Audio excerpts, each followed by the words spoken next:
జగన్ అధికారం చేపట్టిన తర్వాత కిడ్నీ రోగులకు అండగా ఉండేందుకు పింఛన్ పెంచారు. అప్పటి వరకు 3,500 రూపాయలు ఉన్న పింఛన్ను 10,000కు పెంచారు.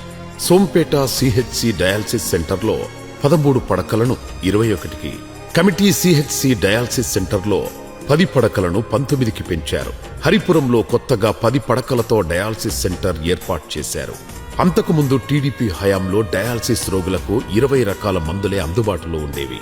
జగన్ హయాంలో 37 రకాల మందులను అందుబాటులో ఉంచారు. కిడ్నీ రోగులకు నిరంతరం వైద్య పరీక్షల కోసం semi auto analysers, electrolyte analysers, urine analysers ను ఉద్దానం పరిధిలో ఉన్న 29 ల్యాబ్లలో అందుబాటులో ఉంచారు. టీడీపీ హయాంలో జిల్లా నెఫ్రాలజీ విభాగమే లేదు. వైసీపీ ప్రభుత్వం వచ్చాక శ్రీకాకుళం రిమ్స్ లో నెఫ్రాలజీ విభాగం ఏర్పాటు చేశారు. కిడ్నీ బాధితులకు అత్యంత నాణ్యమైన కార్పొరేట్ వైద్యాన్ని పూర్తి ఉచితంగా చేరువలో అందించడం కోసం 85 కోట్ల అంచనాలతో పలాసలో రీసెర్చ్ సెంటర్తో పాటు 200 పడకలతో సూపర్ స్పెషాలిటీ ఆసుపత్రి నిర్మించారు.